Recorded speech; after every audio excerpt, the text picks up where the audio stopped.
Ready? Sure. Yeah! Yeah. Try again. There we go. That's better. Welcome to Mumford and Other Observations. We are T.S. Russell and Elizabeth Bernadette Russell, otherwise known as Elizabeth Bernadette. You should check out her YouTube stuff and her podcast and all that. We'll get into that at the end of the video. But she is my sister. Yes, I have more than one sibling, as it turns out. And so Elizabeth is joining us today since Bridget couldn't make it. We hope to have Bridget back next week for the episode on I Gave You All. But today, for White Blank Page, Elizabeth has very graciously accepted the invitation to join us. I'm good enough. Yeah. It's like in Josh and the Big Wall when Larry's not available, so Junior Asparagus fills in for him. That was one of the best narration sequences. Yeah. Yeah. So you ready? We're going to use our imagination to travel back in time to a white blank. So there's not really an historic setting for this particular song. This is one of the more vague songs. It's all interior. It's very internal. Anyway, what we're going to do is we're going to start off with the guest host reading the lyrics to the song, as we typically do. Now, when Andrew was on the podcast, he did a highly dramatic version reading of it. Much more dramatic than Bridget usually does. So I can just do what I want. You can just do whatever you want. All right. Yeah. Okay. I don't care how you do it as long as it's not terrible. Also, isn't the setting just a blank page? Wow. Wow. Okay. So why don't you read off the lyrics for us? Right. Can you lie next to her and give her your heart as well as your body? And can you lie next to her and confess your love as well as your folly? And can you kneel before the king and say, I'm clean, I'm clean? But tell me now, where was my fault in loving you with my whole heart? A white blank page and a swelling rage, you did not think when you sent me to the brink, you desired my attention but denied my affections. So tell me now, where was my fault in loving you with my whole heart? Lead me to the truth, and I will follow you with my whole life. It's really short lyrics. It's very short lyrics. That was really intense. That was probably more dramatic than Andrew's reading of Winter Winds. Oh, really? So, I just read it like I would read well my done. poems. Thank you. I figured Andrew Elizabeth was like, writes poetry, by the way. Check out her book. I figured Andrew was like, can you lie next to her and give her your heart? That's what I pictured. No, Okay. This is a little more serious than that. Okay, that's probably good. Yeah, yeah. We'll start a separate YouTube channel for melodramatic readings of popular song lyrics. This is actually not and poems. a bad idea. Yeah, I like this. Anyway, we'll talk about that. Winter is the cruelest month. April is the coolest month. Because you were thinking of winter, getting confused with Winter Winds, and I was, and anyway. I just didn't. All right, it's okay. Let us go then. Mumford. You and I. Okay. Okay, so back to Mumford and Sons. So now that we've established what the lyrics are, we'll go into the prose translation, or the No Fear Mumford translation of the lyrics. So I'll tell you in plain English what is happening in this poem. The first 8 lines or so is the hero's conscience talking to him. It's him having an internal conversation. And it's saying, basically, this woman that you're with, is your heart in it this time? Or are you only doing it for physical gratification? Do you really love her, or are you just being a fool again? Have you done anything to stain your soul in the sight of God? And then the hero himself starts to speak, and he's speaking to the woman that he loves, and he says, what have I done wrong? What's wrong with loving you with my whole heart? And then the music shifts, and the woman betrays him somehow. We're not told precisely what that betrayal is like, but basically somehow she rejects his love. And the hero says, it's over now and I'm filled with fury. You didn't realize that you were pushing me towards rage. You didn't want to love me. All you thought about was what you could get out of it. Still, what have I done wrong? What was wrong with loving you with my whole heart? No more lies. Tell me the truth, and I will give my whole life to you as well as my whole heart. So lots going on there. We'll get into more of that as we go through line by line. But that's the overall what it's saying. One thing that struck me is just that, like, I always thought that the dialogue was between a man and a woman. And so, like, clarifying that it's actually, like, I always knew there were two speakers, right? But I could never figure out who the two speakers were. And so knowing that it's his conscience, and then knowing that it's just him the rest of the time was very helpful. Because I always thought it switched back to being somebody else. Right. Yeah, and I always, when I'm analyzing the lyrics, I always play around and give, like, a couple different ideas of, like, who's speaking at which times, and then decide on what I think is the most likely. Yeah, no, that made so much sense for me when I read your notes on that. I was like, oh, that makes sense. And listening to the song again made a lot more sense too. Yeah, what's really been gratifying to me is listening to these songs again after going through them so carefully and realizing just how much it does illuminate what's happening in the song. Yeah, so I think we're on the right track, more or less, with these with our analysis of these songs. So that's good, because that's kind of the point. So I find that encouraging personally. Okay, now we're going to talk about our sources for the episode. So there weren't any, like, particular books that I think Mumford and Sons was referencing, but other than blank books that don't have anything written in them. Exactly. So maybe that's why there are no, like, direct quotations, because it's a white blank page. But I found some themes in this song that I've encountered in other places. So the theme of betrayal, for instance, is extremely common in a lot of Shakespeare's plays. So two of the ones that came to mind for me was Much Ado About Nothing, which we talked about in the first episode of the podcast. Because in that play, Claudio believes that Hero has betrayed him and been unfaithful to him the night before their wedding. Then the other one was King Lear, which that play is all about betrayal, right? Because he thinks, at the beginning of the play, he thinks that his youngest daughter has betrayed him and doesn't love him. But then as the course of the play unfolds, he realizes that his two older daughters are the ones who betrayed him. Yeah. I'm surprised there's just backstabbing left and right in that play. I'm surprised you didn't bring Othello into it. Oh, Othello. Wow, that's a really good point. Okay. That might be the best example of that whole, like, white blank page, swelling rage, especially with the word white in there, because there's such a contrast in Othello between Othello, who is a Moor and therefore dark-skinned, and his wife Desdemona, who is a white woman. Something, because, like, with King Lear, And does Desdemona... I forget what Desdemona means, but I think it means something along the lines of white. And it might even mean, like, white paper, which, if it does, then that would be, like, an almost direct allusion. Yeah. But maybe I'm just making that up. I'll have to look that up.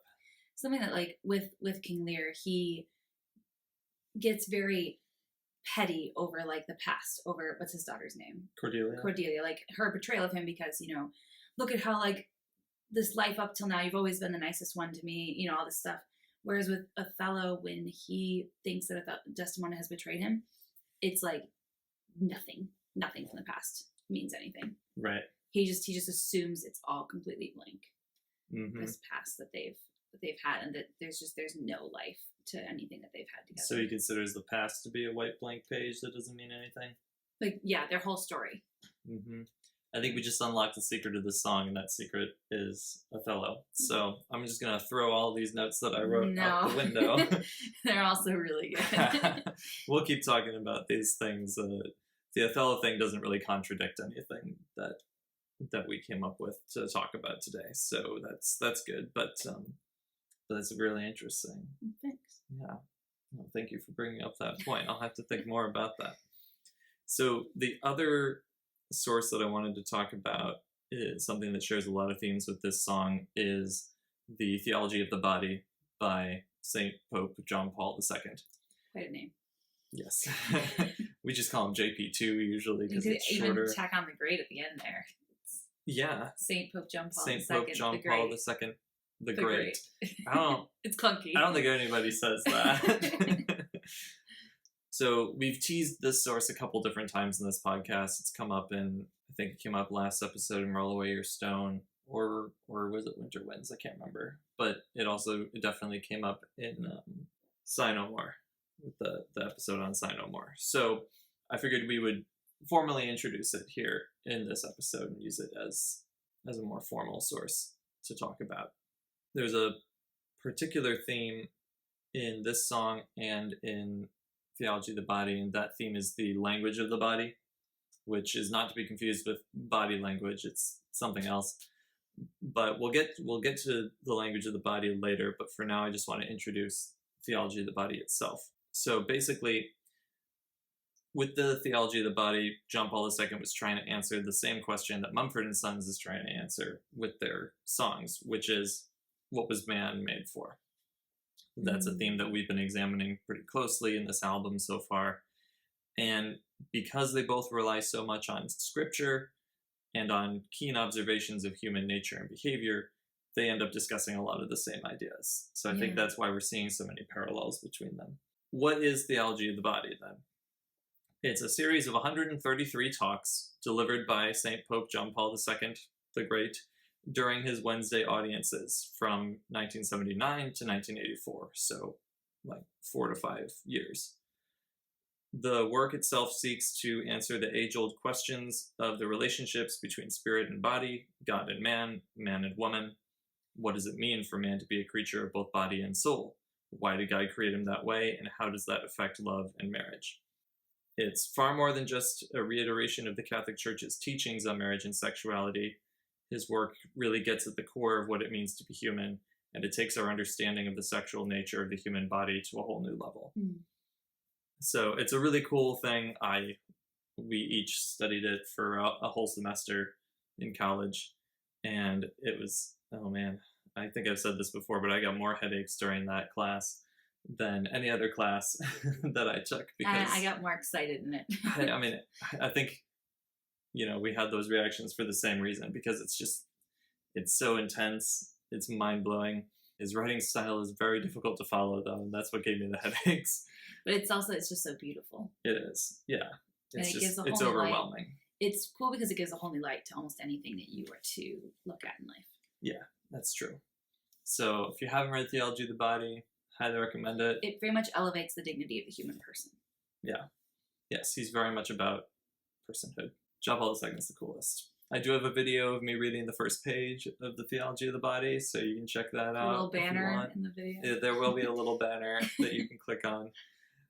So let's jump into the line-by-line analysis of White Blank Page by Mumford and Sons. Why are you saying it like that? Why are you saying it that way? Saying what way? We already referenced that in the Winter Winds episode with Andrew. Of course he did. This is his favorite movie. Yep, it is. Okay, so the first line of White Blank Page is, "Can you lie next to her?" There's an interesting juxtaposition that's introduced here in the very first line, and that's a juxtaposition between lies and the truth. Mm-hmm. One of the very last lines mentions truth, and the word lie comes up in this very first line. Mm-hmm. So it's definite. I think there's a journey that's taken place there from falsehood to reality, which that's something that we've seen a couple of different times already in this album, like in The Cave, when we talked about the cave and images versus reality. But then obviously also there's the more literal meaning of the word lie, which is to lie with a person. So that's going on here as well. So, can you lie next to her and give her your heart as well as your body? So we have heart contrasted with body here. And this is hearkening back to the Winter Winds song, where we saw an example of a relationship that he was physically involved in the relationship, but his heart wasn't in it. And so I think they're continuing to hearken on that theme. So he's asking himself in these opening lines of this song, is this the same as it was in Winter Winds? Or is it different this time? Am I giving my heart instead of my body? He starts to ask that question at the beginning of Winter Winds as well, but for every kiss, your beauty trumped my doubt, right? So he kept distracting himself and not letting himself continue to look at his doubt. But then in this song, he does continue to examine that. And he goes on to ask, and can you lie next to her and confess your love as well as your folly? So now instead of heart contrasted with body, we have love contrasted with folly. And so the word folly is, we've already seen a couple different words like that come up in on this album. So we learned in Sigh No More that man is a giddy thing, and that giddy can mean both happy, or like changeable and fickle, right? So here, folly is a negative. It's being used in a negative way. But then in the cave, we were introduced to the idea of being a fool by walking on your hands, and that was a positive folly, right? Because it helps you to see the world more clearly. So this is negative folly, and I think it ties in more with the expression that will come across later on in Awake My Soul, where he says, how fickle my heart and how woozy my eyes. So these words, folly, giddy, fickle, these are all, and plus the image of walking on your hands, those are all tied together. Yeah, for sure. So in these first 6 lines, we've got heart contrasted with body and love contrasted with folly. So heart and love are paired together, and body and folly are paired together by extension. Okay, so this is where theology of the body comes in with its notion of the language of the body. Like I said, it's not to be confused with the common expression body language. It's something else. Here's a definition from Theology of the Body. The language of the body is the meaning of the body inscribed in it by the Creator, there's that maker again, and freely expressed by man and woman on the level of a freely given word. In the conjugal act, the person speaks an effective word of love and total gift through the body. So that was a complex definition. Let's unpack that a little bit. Basically, what it's saying is that through the conjugal act, the conjugal union, the man and the woman are speaking a word of love to each other through their bodies. Word made flesh. Yeah, basically. Yeah, that's tied into that as well. So this is a little bit tricky to try to tie it back to it. I feel, I can tell that this is all connected here, but it's hard to exactly put it into words. Because Mumford's not directly quoting it, or maybe even consciously referencing it so much as he's I think they're talking about the same idea, right? Yeah. The idea that with heart and love paired together in opposition to body and folly, right? When the heart and love are involved, then you're okay. But if you don't have those things, then you just have the folly of the body. Not to be confused with the theology of the body, the folly of the body, which is kind of a fun thing to say. So the thing with the language of the body then is that it's also possible to distort that language. Here's a passage from Theology of the Body where he talks about it. He says, quote, if the human being, male and female, in marriage, gives to his behavior a meaning in conformity with the fundamental truth of the language, then he too is in the truth.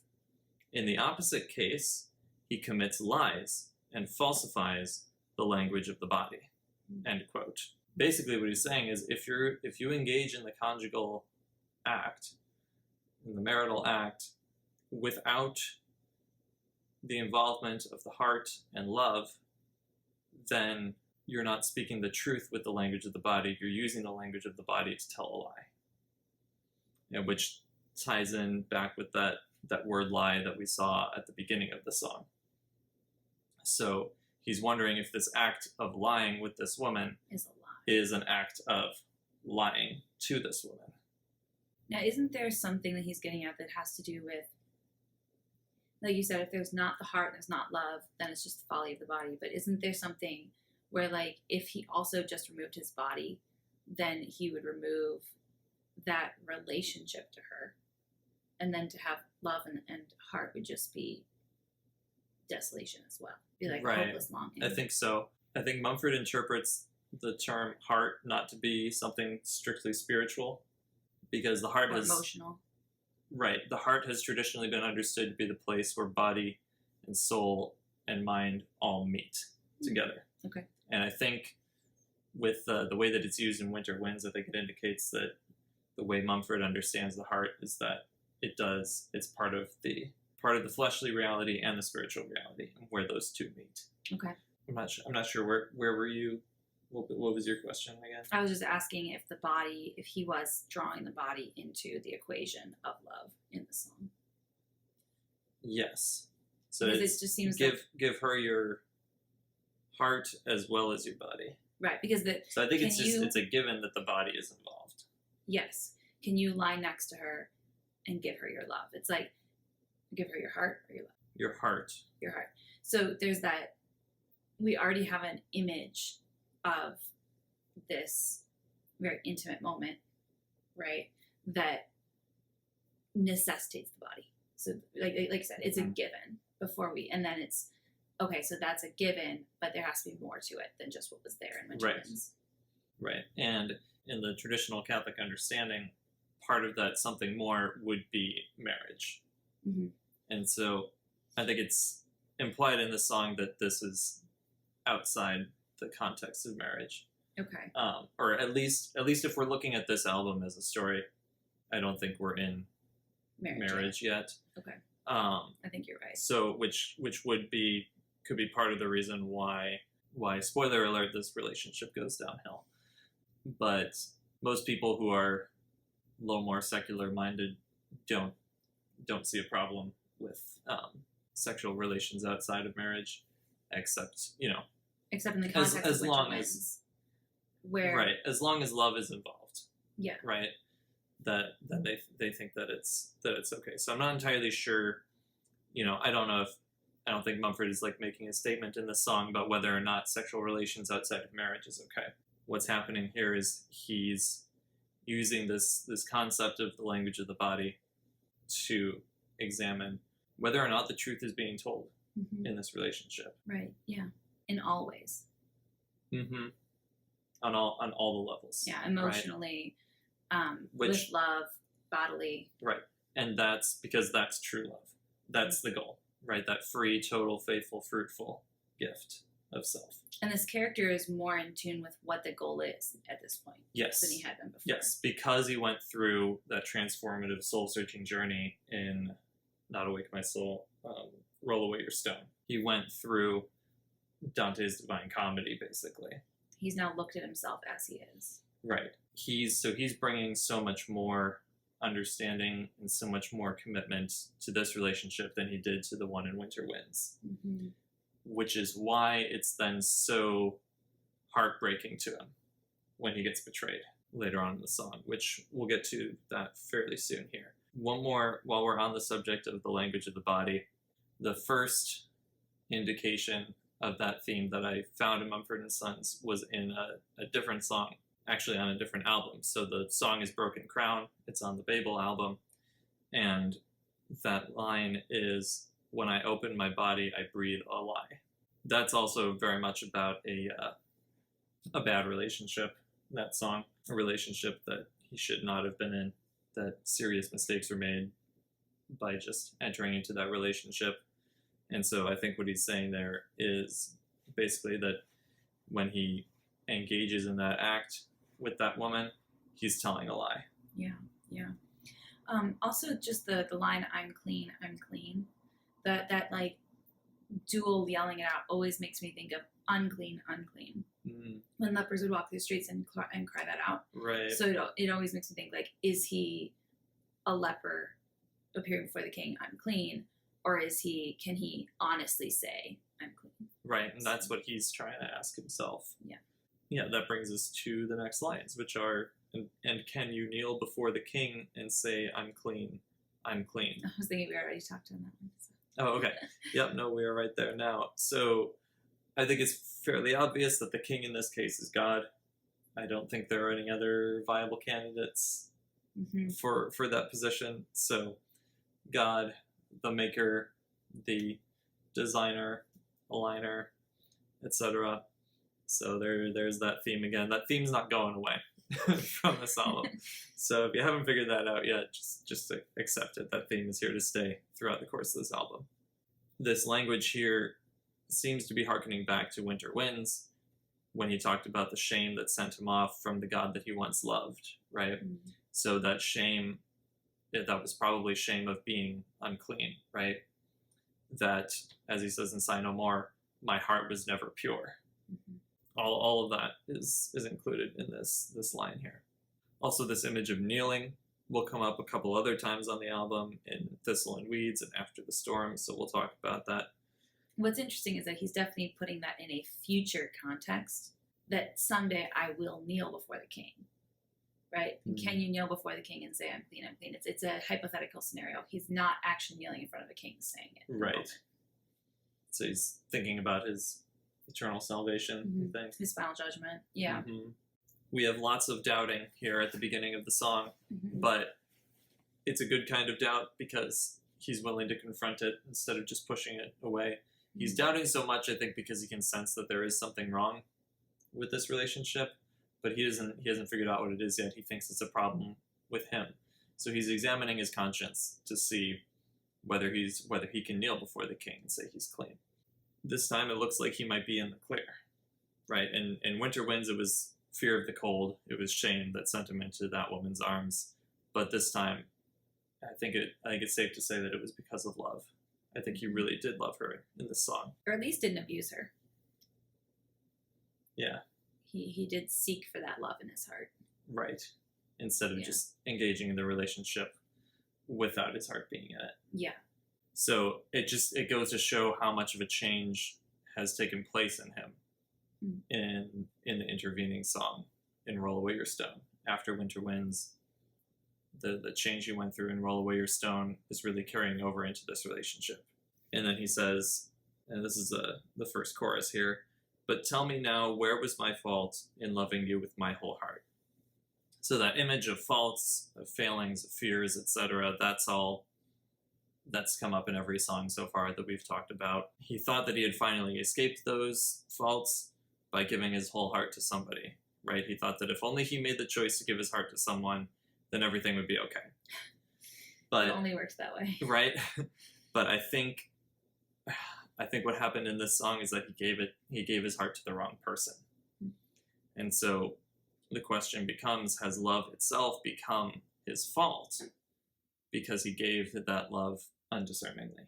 And then this first chorus, it's repeated once, and then immediately after that, it's followed by a very harsh shift in the music. I keep yawning, by the way. I'm not bored. I don't know why I'm yawning. I apologize. I think I'm very cozy with the fire. I didn't even notice. So in case you guys notice, the listeners didn't notice. They couldn't see you. It's only the people watching on YouTube. The video, yes. Yeah. So the second half of this song is musically, it's harsher and scarier than anything we've seen so far in this album. Even though darkness dominated the things that he saw in Roll Away Your Stone, the music itself didn't get very frightening. But this time it's very, very intense. The horror there is it's ripping from your soul. Yeah. I think it's the first real good har we get from Mumford and Sons. Which, I know we haven't run out there yet, technically, but I was listening on Amazon Music and actually following along with the lyrics, and they say that it's heart. Heart. Oh, okay. I was like, oh, that would make sense. I always just thought it was kind of like a nonsense word to let out the emotion. But I think it's heart without them really emphasizing the T at the end. Maybe. Yeah. So I don't know. That's what Amazon Music says. Yeah, I mean those lyrics are sometimes they can be off. They certainly they credit it to some organization, not to Mumford himself. So I don't know where they got the lyrics or if they're accurate. But yeah, Metro lyrics. It wasn't Metro. Something else. Oh, it wasn't? No. I don't know. Oh, maybe it's. Oh, I forget what it's called. But yeah, they and I have had some dealings in the past. I'm a little skeptical of some of their work, but that is interesting because is heart the last line before the har? I don't remember. Well, I'll have to look into that and see. Well, it's at the end of the chorus, right? Or is it the end of the second verse? I don't know. I think it comes in a couple times. It does, but it's both towards the end. Okay. Yeah. I'm not sure. Like I said before, this harsh shift in the music is to indicate the betrayal that our hero experiences at the hands of his beloved. Mm-hmm. We're not entirely sure what that betrayal is. I don't think it really matters, like, concretely, if she cheated on him or just flat out rejected him or whatever, but just walked out. Basically, it's over. There's not a lot of hope there. So he takes it very hard, takes it very personally, because he was on the path to becoming a good person, and now all of a sudden people are treating him the way that he used to treat other people. And so it's a very difficult thing to experience. He's become vulnerable. Right. So then he goes on to say that he says a white blank page and a swelling rage. And that expression, white blank page, other than possibly having allusions to Othello, maybe even to the white handkerchief in Othello. There might even be a piece of paper involved in that play. Okay, I gotta read Othello again and do like a little follow-up video to this, maybe. Anyway, that expression, white blank page, I think as it applies to this song, it's that the relationship has come to an end. Kind of like you were saying with Othello, that the past it has no meaning anymore. Yeah. It's all just nonsense. It's almost like it never happened. It's how you feel when you've given your heart to somebody and then they say they've never loved you. Right. Well, what was the point of me loving you? Like, you can't really love somebody reciprocally if they're not returning it. Yeah, it's true. And love has to be reciprocal. Mm-hmm. So it's basically... At least romantic love does. Yeah. It's basically their story has been unwritten. Yeah. And... Which makes me think of Taylor Swift's Our Story, I think. Our Song? No. Love Story? I think that might be it. No. With the Romeo and Juliet? No, it's the one with all I can picture is the video, but they're inside the library. Once Upon a Time. Oh, shoot. I don't know Taylor Swift nearly as well as you do. I think it's her second album. I'll have to show you later. Is that Fearless? Is that the second album? Oh, I don't know. Oh, okay. Yes, Fearless is the second album, but it might actually be Red. Oh, okay. That's why I said I didn't know. Sorry. All right. So, possible Taylor Swift illusions aside. I don't think it's illusions. It's just connected in my head. Yes. Illusions on your part. Illusions about anyway, I'm not making any sense anymore. Next lines. You did not think when you sent me to the brink. So he is accusing her of not paying attention while sending him to the brink, or driving him towards a breaking point, towards that swelling rage that he mentioned in the previous line. And there's a little bit of a threat implied in these words, right? Basically saying you should have thought about that. And now you're going to regret it, that you didn't think when you sent me to the brink. He keeps on ranting. He says, you desired my attention, but denied my affection. He accuses her of only being in it for the pleasure and not for love. He was willing to love her, but she wouldn't receive it. And there's all sorts of talk in Theology of the Body about love as receptivity, with the man-woman relations. The man initiates the love and the woman receives it. Mm-hmm. And so there's a distortion of the theology of the body happening in this song, right? Yeah. That she's not receiving his love, that she's lying through the language of the body. And then the chorus comes back again. He says, so tell me now, where was my fault in loving you with my whole heart? So he still struggles to understand where he went wrong. He thought that he was doing right by her in giving her his heart. And then it changes a little bit in the last two lines. He says, lead me to the truth, and I will follow you with my whole life. Oh, that is where heart comes in. So you're right, it is whole heart comes right before heart. Okay, interesting. He's actually giving her another chance. at the end of this song.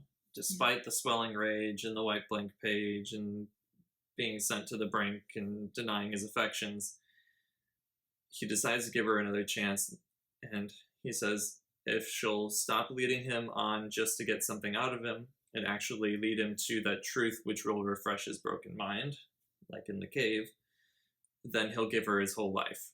The term life is synonymous with both love and heart in Mumford and Sons, best I can tell from the way that those words are used interchangeably throughout this album. Life and heart?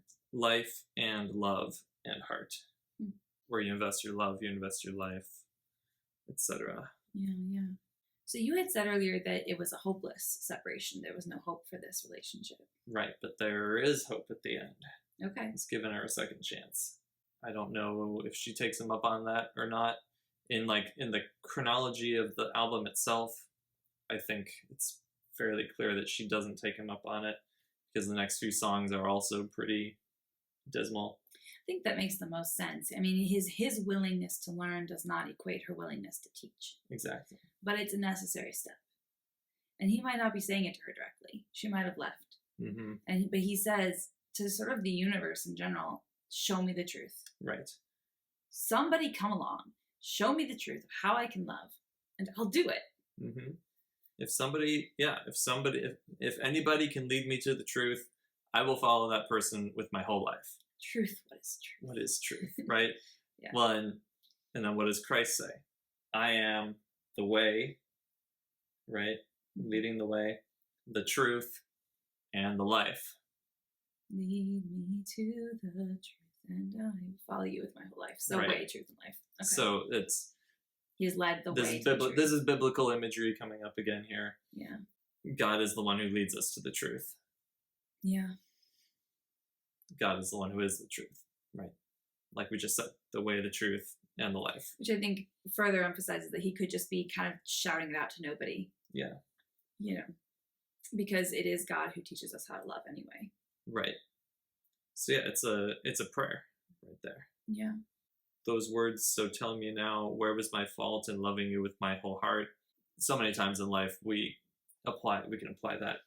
We can speak those words to God. Mm-hmm. Because there are so many times where we feel betrayed by God. We feel like we gave him everything and got nothing out of it, right? Yeah.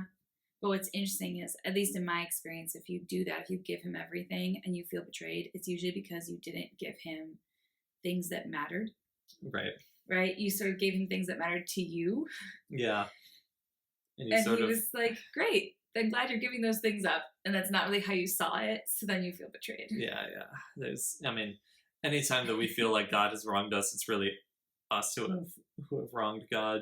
Yeah, because, Cain does Or it's that. like God is testing us. Yeah, that's how Cain felt when God, honored Abel's offering, but not Cain's. And Cain was like, well, why didn't you accept it? And we don't know exactly, but we can infer that he didn't take the best fruits, or his heart wasn't in it, or whatever it was.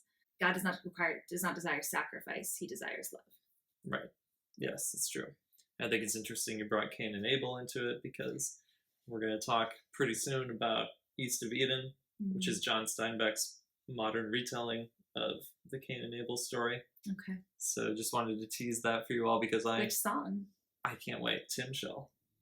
If you would read the book, you would know why. Well, I figured it was Tim Shell, but I figured I'd also give you a chance to plug it, so that, if people are watching this weeks from now, they can be like, oh, I wonder if Tim Shell's out yet, and then click on it.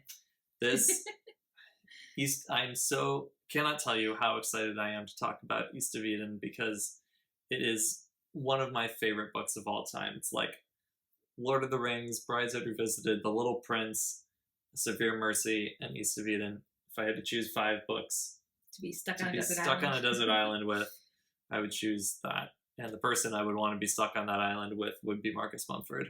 And then he and I could read those That would books. be me! I mean...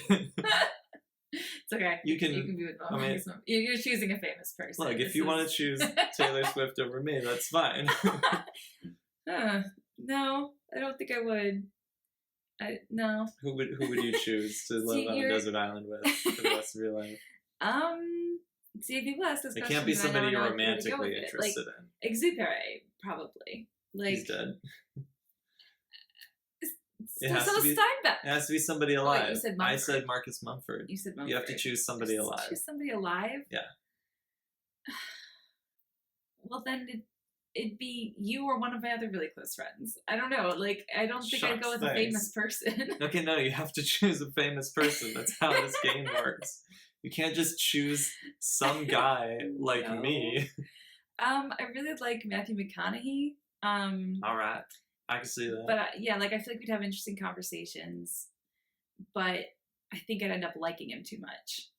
So you said I couldn't be somebody I liked romantically. Right. So I try You have to choose a woman. A female character. I guess Kristen Stewart. Like, she's pretty great. Kristen Stewart? No. Who's that? Kristen Bell? Kristen Bell. Kristen Stewart's the girl from Twilight. Yeah, no. Kristen Bell. Okay, Kristen Bell. Okay, yeah. I can see that. In a good place. I like her. There you go. Yeah, she's great. And Frozen. Yeah. She's a lot better in The Good Place. Yeah. But that was a really long detour. That was a long detour. But now we finally know who Elizabeth would prefer to spend the rest of her life on a desert island with. If it couldn't be somebody that she knows, it has to be a famous person. Yeah, because I just think and it can't be, and it has to be a woman. She'd be willing to like engage in surviving together, and I feel like she'd keep the mood light, but also be like open, and her, we'd have good heart to hearts, but we'd also have like, I think she'd read books in a way that was interesting, but also she could really like riff on them, and that would be pretty funny. I feel like Mumford and I would have a lot of heart to heart. Hardy. Okay. Okay, so now just want to give a little preview. I think this song leads really well into the next song, which is I Gave You All, because this song itself is about having given, how he gave his all to this woman. And she ripped it from his hands and swore it was all gone. Ugh. That sort of thing. It's a good song. Yeah. It really picks up the beat. It's, oh man. That's like, we're getting to the scary part of the album. So I apologize for that. My favorite part. It's gonna get dark from here. It's the most cathartic parts. Because he's really feeling. Yes, he's very much feeling a lot. A lot of feels going on. We're just talking about our feelings. Well, speaking of talking about stuff, now it's time to talk about what we've learned today. And so what we have learned. I don't want to get taken off YouTube because of riffing things. So I'm afraid to sing if you sing it yourself, it's fine. They'll only detect you if it's an actual sound clip that is owned by somebody else. Yeah, I think there's there's fuzzy areas there, but you try. And you so do what you can. What we have learned applies to our lives today. God has a lot to say in his book. In his book. And so we know that God's word is for everyone. Now that our song is done, we'll take a look. But we're not going to read a verse from scripture. That's not what we do in this part of the Mumford and Sons podcast. Okay. What we do is we look at this, sort of check in on where we're at in the album in terms of what we've learned so far about human nature and where are we going from here. So we learned in Sigh No More that man is a giddy thing and that love will make him more like the man he was made to be. In the cave, we saw him setting out on the journey and experiencing suffering and growing through that suffering to find the truth that will refresh his broken mind and to find the freedom that he needs to live his life as it was meant to be. And then in Winter Winds, we saw an example of a bad relationship that resulted because he was running away, or he became apathetic and he would not confront the fears and the faults of his heart that he needed to confront. And then Roll Away Your Stone, we saw him actually confront that darkness inside of his heart. And we discovered that man has a hole within the fragile substance of his soul and that he tries to fill that void with things unreal. Okay. But when he confronts it and goes through that purgative process of the descent into hell and the ascent of Mount Purgatory, it leads to the stars. And then we discovered in this song that love has to be mutual. It can't just be one-sided, or it's going to end in betrayal. And we learned that it's possible to lie through the language of the body. And I guess this is kind of the same as the first point, but it's a mistake to give your heart to somebody who doesn't return your affections, who won't lead you to the truth. You have to find that person who's going to lead you to the truth. That's who you need to follow with your whole life. And so on a spiritual level, that's God, right? But also on a more human level, that's your soulmate. Yeah. Somebody that I was in a seminar with last night was saying that when it comes down to friendship, I forget who he was reading. It was somebody like C.S. Lewis. It wasn't C.S. Lewis, but it was somebody like C.S. Lewis who reminded him of this. I think it was an ancient Greek philosopher who was talking about the fact that, like, in friendship, you have these relationships that are based on equal virtue. The best friendships come from the ones where you're united with somebody. He said it reminded him of Aristotle, but it wasn't Aristotle. Oh, okay. It was somebody else, probably drawing from Aristotle in their writing. It was somebody I recognized, but I can't remember who it was. Just that, like, that virtue makes for the best, equal virtue makes for the best friendships. That the person you're with helps you in that path of virtue because they themselves are walking it as well. So that would be the person you're going to marry. Yeah. Who knows if he's going to find that person on this album or not? We'll have to see. So, well, this has been a fantastic conversation about White Blank Page. Thanks for coming on. Thanks for having me. Yeah, so talk for a minute about the stuff that you do and how people can find you. Can't talk in command, Hardison. Okay, anyway. Is that a leverage reference? Yes, it was. So I am on elizabethbernadette.com. I do career coaching, creative career coaching for those who want to build a lucrative career. And I have my own podcast, Womanhood Redeemed, where we talk about what does it mean to be a woman and to live that out on a practical day-to-day basis, live on authentic femininity. And I do that with Ina Castillo, my good friend, who is also a women's coach. And she coaches women through divorce and annulment and those types of things, and broken families. And how can you go from being a broken family to a whole one? What am I missing? I'm a writer. Written some books, right? Yeah, I have two. One or two. I have 2 fantasy novels and a poetry book. The poetry book is the most recent. I published that in December of 2020, and Trinian in 2018, and Half Breeds in 2016. Those are my 2 fantasy novels. Half Breeds is the best one. Go read Half Breeds. It's pretty good. I like that one. I like all of them, but I like that one the most. Yeah, for a good reason. It's a very good book. I don't feel like I wrote it, but I did. And people can find all of that on your website? On my website, elizabethbernadette.com or Amazon. My website's easier because the book, they get buried. Just go to elizabethbernadette.com. It will tell you everything you need to know about Elizabeth Bernadette.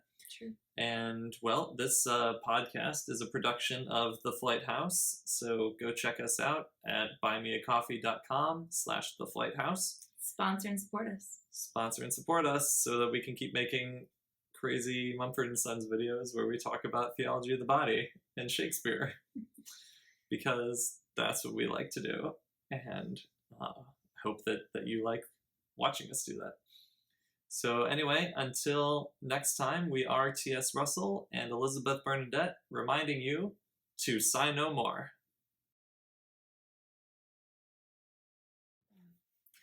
Okay, so we just looked it up, and Desdemona means misery or unlucky, which is tied in with her miserable and unlucky fate that she experiences. Because, spoiler alert, it's a Shakespearean tragedy, so she dies. Ill-starred was the one that I came across. Ill-starred. Which I think is like direct translation of Desdemona or Desdemona. Desdemona. Okay. I think Mona is star. But that said, she is white. She is a white chick, and so the contrast between white and dark is a thing. Interesting. Yeah. And then Taylor Swift, the song that I was thinking of is Story of Us. Yeah, so in the Story of Us, she says, I used to think one day we'd tell the story of us, how we met and the sparks flew instantly. Oh, I'm scared to see the ending. Why are we pretending this is nothing? I tell you I miss you, but I don't know how. I never heard silence quite this loud. and the song ends being the same thing. It's a tragedy. It ends, but it's this whole thing of like, I expected the story to go one way, but then now it's a tragedy. Right. So it doesn't necessarily unwrite the story that came before, but it does change the trajectory in a way that Mumford didn't see coming in like one page. And yeah. And the more I think about it, the more I'm almost certain that in Othello there's a blank piece of paper that's used. It's like something that Iago uses as a trick to try to trick somebody, that like love letters are being exchanged or something like that. Oh, yeah, I think you're right. And I don't think it's blank, because I think you're getting mixed up between the white handkerchief. The white handkerchief. And there is some kind of insinuation of a love letter or things being exchanged. Mm-hmm. Yeah, but it's a white handkerchief for sure. So yeah, a lot of the emotions that he's experiencing in this song could be applied to Othello also. Yeah, for sure. It's the same emotions Othello experienced. Othello takes that rage to a whole new level. He doesn't He doesn't say, show me the truth. Lead me to the truth. Yeah, right. he doesn't say that. He stops the rage. Whoopsie.